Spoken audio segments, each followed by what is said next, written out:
Hola, muy buenas tardes a todos nuestros oyentes. ¿Qué tal? Yo soy Miriam, a partir de ahora Mir para todos vosotros. Hoy comenzamos con este programa que me hace especial ilusión, que se llama Hablando con Mir. Va a ser un programa que haremos a partir de ahora durante media horita semanal y espero que me acompañéis porque durante esta media hora vamos a escuchar historias reales, historias que nos importan, historias de hoy en día y además van a ser súper interesantes.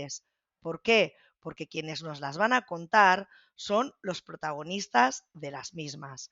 Así que un abrazo muy grande a todos los oyentes y bienvenidos a el primer capítulo de Hablando con Mir. Buenos días, Leticia. Hoy tenemos a una invitada muy especial porque teníamos que abrir el programa pues por todo lo alto. Entonces, aquí tenéis a Leticia Faro. ¿Qué tal, Leti? Buenas tardes. Buenas tardes a todos, buenas tardes Miriam, muchísimas gracias por este espacio. Muy bien, que tenemos que decir que Leticia, y esto lo voy a leer porque tienes más títulos que la duquesa de Alba, es maestra especializada de audición y lenguaje, tiene un máster en neuropsicología y actualmente forma parte del equipo directivo del Colegio de Educación Especial de la Alegría en Monzón, provincia de Huesca. Leti, cuéntanos, ¿qué es lo que haces exactamente? ¿A qué te dedicas? Mi profesión es ser maestra de audición y lenguaje. Es una profesión muy vocacional en la que es un reto, enseño comunicación, enseño lenguaje a los niños que no saben, a los niños que les cuesta. Hombre, entiendo que este tipo de trabajo, Leti, tiene que ser muy vocacional. Entonces, cuéntale a los oyentes qué es lo que te llevó a dedicarte a esto. ¿Por qué decidiste dedicarte a esto? La vida te lleva. Empiezas como interina, recién salidica de la carrera y empiezas a conocer la profesión. Y es el propio trabajo el que te va enganchando. Evidentemente los niños son la gasolina. Así que empiezas a formarte y esto se convierte como en un no parar. Van pasando los años, te vas alimentando, te vas gratificando de tu trabajo y ya sin darte cuenta, pues estás metida en una profesión que es totalmente enfocada. Yo diría que las bases son el esfuerzo y el cariño recíproco por parte de los niños y por parte de los profesionales. Entonces, ¿por qué decidí a dedicarme a esto? Yo creo que la vida me fue dirigiendo hasta que llega el hecho cuando ya estés formada, que comprendes que la comunicación es un derecho de todos y que alguien tiene que formar parte para que eso sea posible. Me encanta esa frase que has dicho de que la comunicación es un derecho de todos. Así A es, veces se nos olvida, pero esa frase la tomo, esa frase creo que me la voy a poner en mis estados del WhatsApp, por me lo parece menos. perfecto. Pues me parece preciosa, la verdad es que sí. Cuéntanos un poquito para que te conozca la gente, Leti. Me gustaría conocer un poquito más allá y entrar un poquito más en profundidad en el colegio o sea, en el tipo de trabajo que haces. Háblanos el tipo de colegio donde tú trabajas actualmente y háblanos en qué tipo de actividades lleváis a cabo para ayudar a esa comunicación, para ayudar efectivamente a que todos los niños que tienen algún tipo de problemática para acceder a ella terminen teniendo un conocimiento y teniendo una manera de comunicarse abierta al mundo. Cuéntanos. Yo trabajo en un centro de educación especial que es el único de la provincia de Huesca. Tenemos unos aproximadamente entre 60 a 70 alumnos de diversas necesidades. ¿Cómo lo hacemos? Pues lo hacemos con actividades muy enfocadas, no solo al ámbito curricular, evidentemente, somos colegio, sino que nos focalizamos muchísimo en actividades centradas en desarrollar la autonomía, la comunicación, la resolución de problemas, el cómo vivir en sociedad y todo se hace realmente de forma muy general a partir de unas actividades que básicamente se sustentan en la anticipación, en el apoyo con imágenes, la multisensorialidad, un aprendizaje, una expresión, una percepción distinta a la que normalmente una persona neurotípica conoce. ¿Vale? Explícanos eso. Explícanos la diferencia entre una persona neurotípica y una persona no neurotípica. Ya que hablas de Eh, eso. a mí no me gusta nada, nada hablar de las diferencias entre las personas, simplemente nos quedaremos en que todos somos diferentes y que cada uno tiene unas necesidades que cubrir. Correcto. Pero como has hablado de personas neurotípicas, He hablado de por eso quería que para que los oyentes supieran exactamente qué es una persona neurotípica, me gustaría que explicaras pues cuál es el significado de esa palabra, que como tú dices, se puede leer bien o leer mal, pero al final se utiliza, ¿no? Entonces, ¿por qué se utiliza la palabra neurotípico? ¿Y a qué os referís cuando habláis de una persona neurotípica? realmente lo dice la propia palabra, ¿no? Que está dentro de los parámetros típicos de cómo se tiene que ser, entre comillas, ¿no? ¿Que ser o que desarrollar? Es lo que pregunto. Neurotípico que está dentro de de lo que, digamos, de lo que se entiende como De lo que la sociedad normalidad. entiende, Pero podríamos decir, ¿no? sí, pero es que hoy en día es tanta la diversidad que Claro. es una forma de llamarlos, igual que les llamamos autistas o les llamamos personas con disfunción. Bueno, pues a los que están dentro de este rasgo de la normalidad, pues se les llama pues también para denominarnos neurotípicos. Pero yo he estado siempre muy en contra de lo que son los diagnósticos y los que son este tipo de palabras que clasifican, ¿vale? Por eso te digo que nos quedaremos en que somos todos diferentes con multitudes de necesidades. Bueno, de hecho, muchas veces oímos y utilizamos muy mal utilizada la palabra normal, ¿no? ¿Qué es normal? ¿Qué es ¿Qué, normal? Aquí podrían qué ser es 40 normal? minutos más de... Sí, Podrían ser 40 minutos de entrevista hablando solamente de lo que nosotros consideramos que es normal, ¿no? Nos así estabas es. hablando de que dentro del colegio, para que estos niños se desarrollen con total, bueno, pues normalidad, y perdón por la palabra, para que se puedan desarrollar correctamente, hacéis a cabo una serie de actividades sensoriales, auditivas, del tipo que sean. ¿Puedes hacernos un poquito más de hincapié, Leti, por favor? En el tipo de actividades que hacéis. ¿Cómo es un día tuyo en el colegio cuando vas al colegio y estás de maestra? Llegas a clase y ¿qué es lo que te encuentras en clase? Bueno, llegamos a clase y lo primero de todo es entender que todos tenemos días malos y días buenos, con lo cual nunca sabes bien lo que te puedes encontrar. Lo importante es que tu cerebro sea flexible a lo que nos espera hoy en día, ¿vale? Dentro de esta idea, nuestra misión es que los niños tengan un entorno amigable, un entorno lo más seguro para ellos para que puedan realizar sus actividades. Nosotros lo que hacemos es trabajar mucho desde el contexto para el alumno, no Vale. trabajar al alumno. Entonces, lo que hacemos son distintas actividades muy anticipables, muy visuales, multisensoriales me refiero, a que las desarrollamos de distintas formas para que el niño las puedas percibir como él quiera. Y bueno, son ante todos muy centradas en actividades del día a día, en actividades de desarrollo de autonomía y para, ante todo, también desarrollar la comunicación, o sea, que el niño se pueda comunicar en actividades muy centradas en sus intereses, Porque ¿vale? entiendo, Luego sí que Leti, me gustaría terminar con unas perdona. estrategias para ayudar a los, sobre todo los papás que nos están escuchando, el cómo se puede hacer, ¿no? Porque básicamente a tu pregunta, ¿qué hacemos? ¿No? Pues estructuramos muchísimo el espacio, el tiempo, las actividades.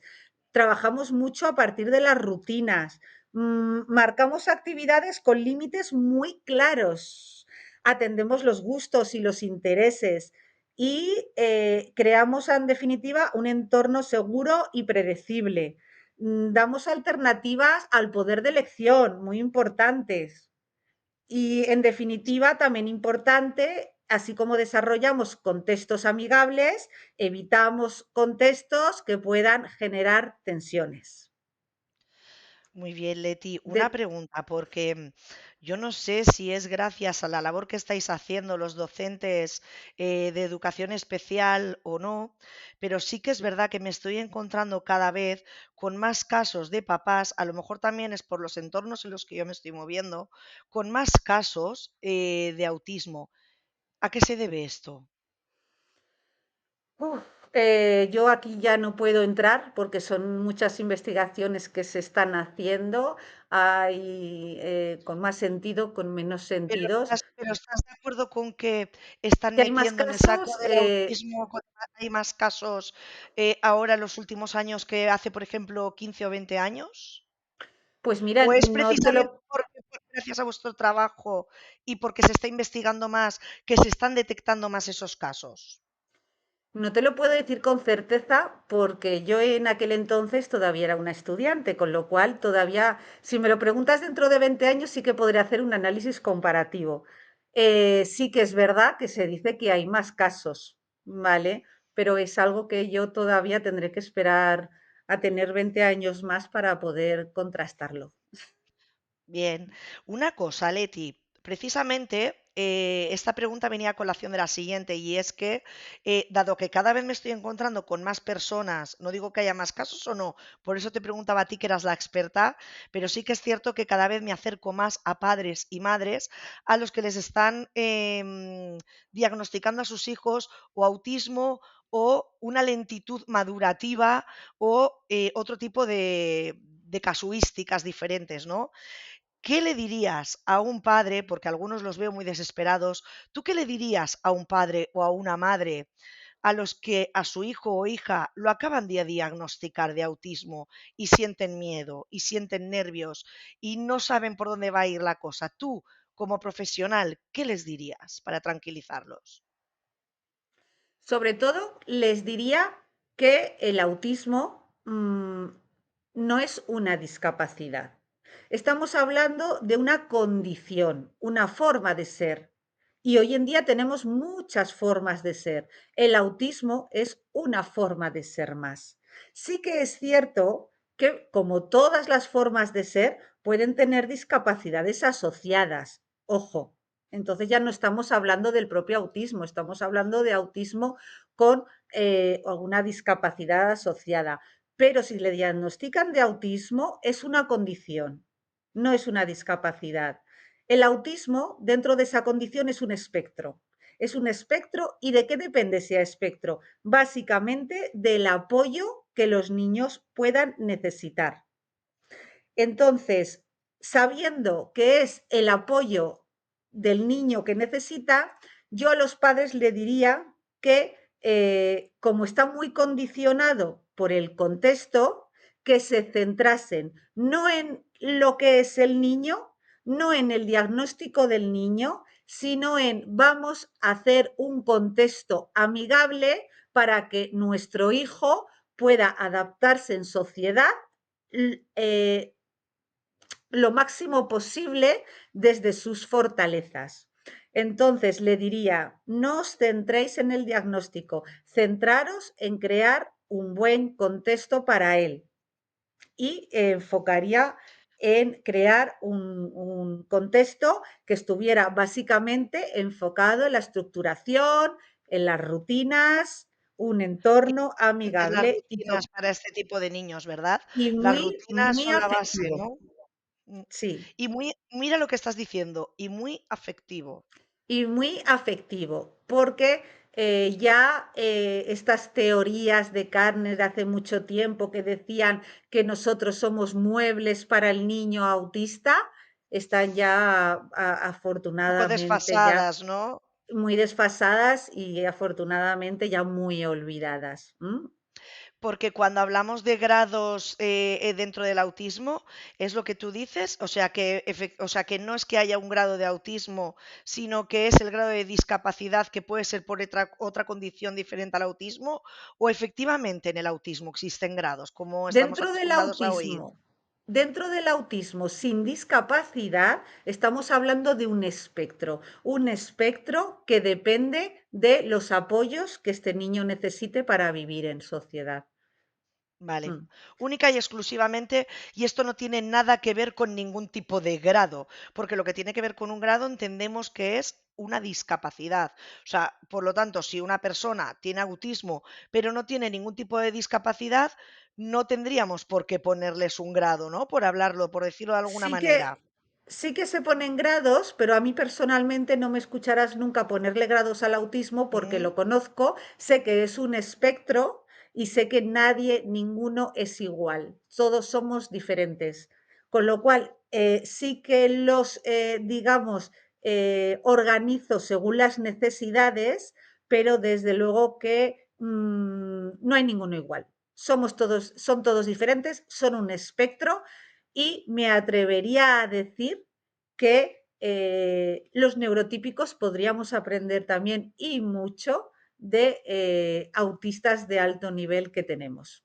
No me cabe ni la menor duda de lo que estás diciendo y agradezco muchísimo que nos estés intentando cambiar esa perspectiva y ese prisma con el que hasta ahora lo estamos viendo.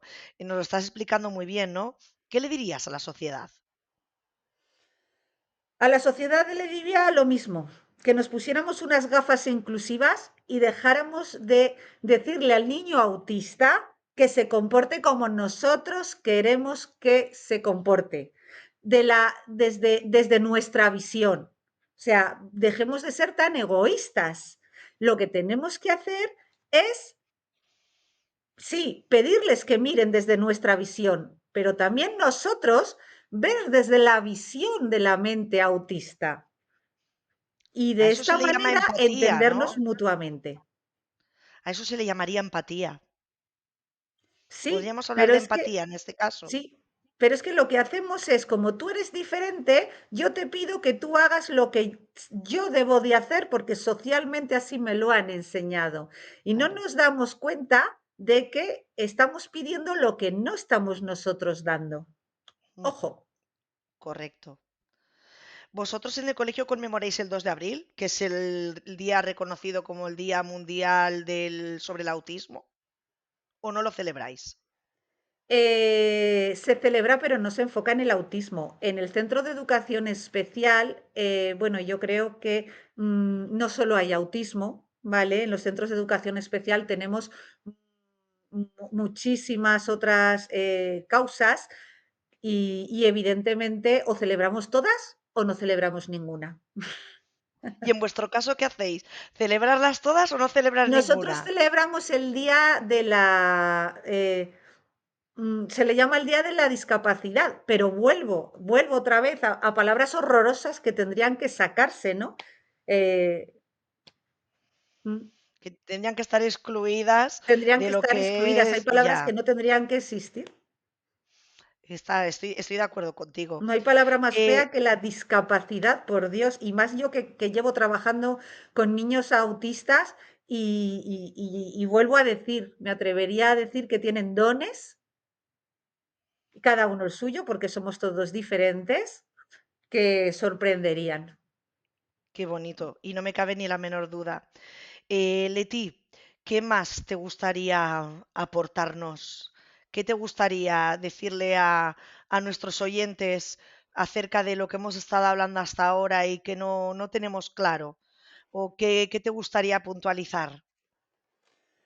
Bueno, me gustaría dar una ayudita a los papás que se encuentran con el niño autista y se encuentran en casa y no tienen por qué saber actuar. Todo es un aprendizaje, ¿no?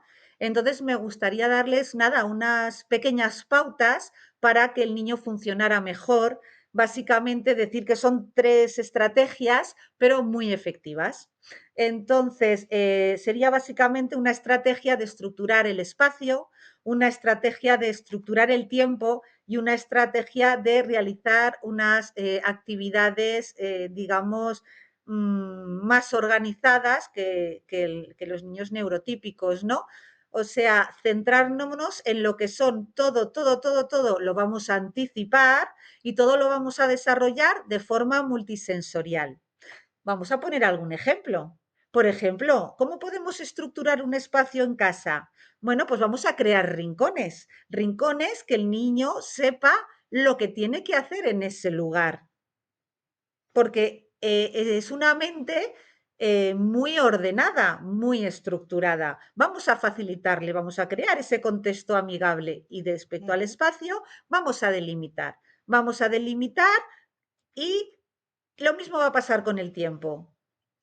El tiempo vamos también a estructurarlo, vamos a visualizarlo con un simple reloj de arena, porque de esta manera el niño sabrá cuándo empieza y cuándo termina una actividad. Ah, está Porque muy no bien. nos pasa a nosotros cuando nos hacen un examen que el tiempo nos condiciona y mucho. Imagínate que nos hacen hacer un examen sin tiempo.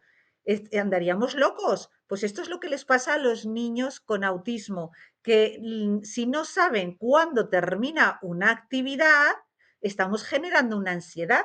No cuesta nada tener ahí un temporalizador de ahora tienes que estar 10 minutos desayunando, tienes que estar 20 minutos viendo la tele. De esta manera conseguiremos que la conducta disruptiva disminuya.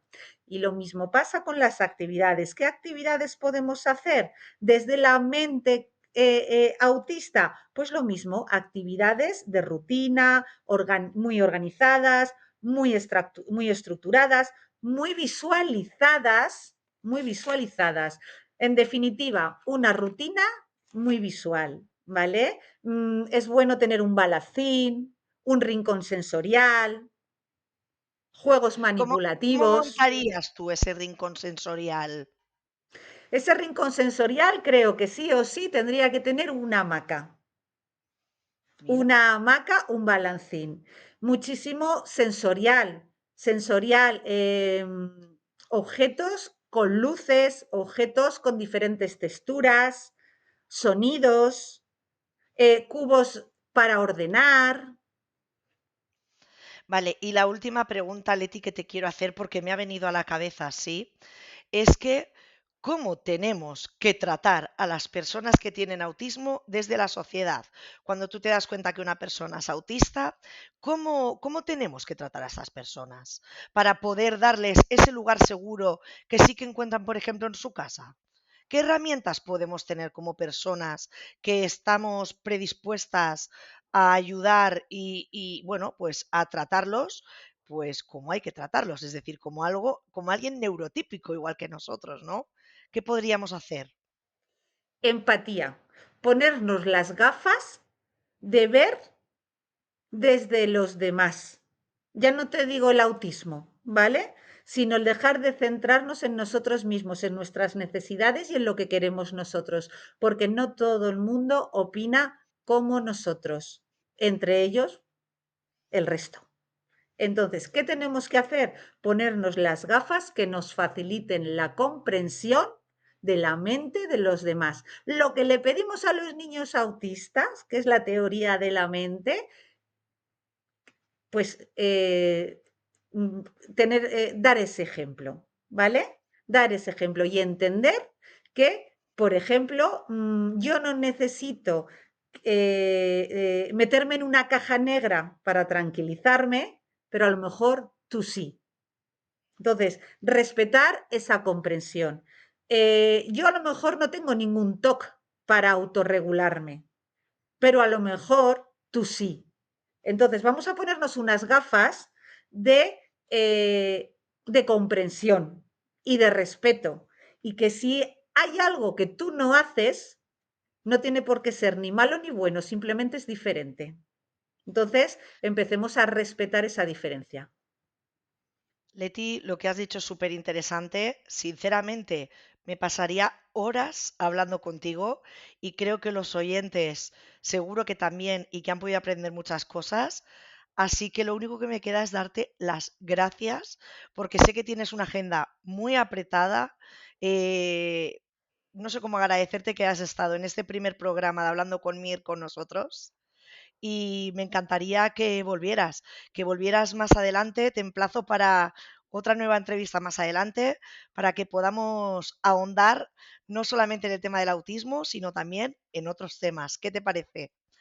Pues ¿Aceptas? mira, acepto y además te doy las gracias porque me parece muy importante lo que estás haciendo, porque estás haciendo visible lo invisible. De Y eso se ese trata. es el principio, ese es el principio de la inclusión y del respeto a a que A la todos seamos diversidad, iguales, ¿no? Por decirlo de a la alguna manera. diversidad, a la igualdad, sí. Pues Leti, muchísimas gracias por estar con nosotros y a vosotros, queridos oyentes, muchísimas gracias por haber aguantado este primer capítulo de Hablando con Mir. La semana que viene volvemos con nuevas historias contadas por las personas que tienen que contarlas, que son ni más ni menos que los protagonistas. Mientras tanto, os mando un abrazo tremendo. Muchas gracias y muchas veces.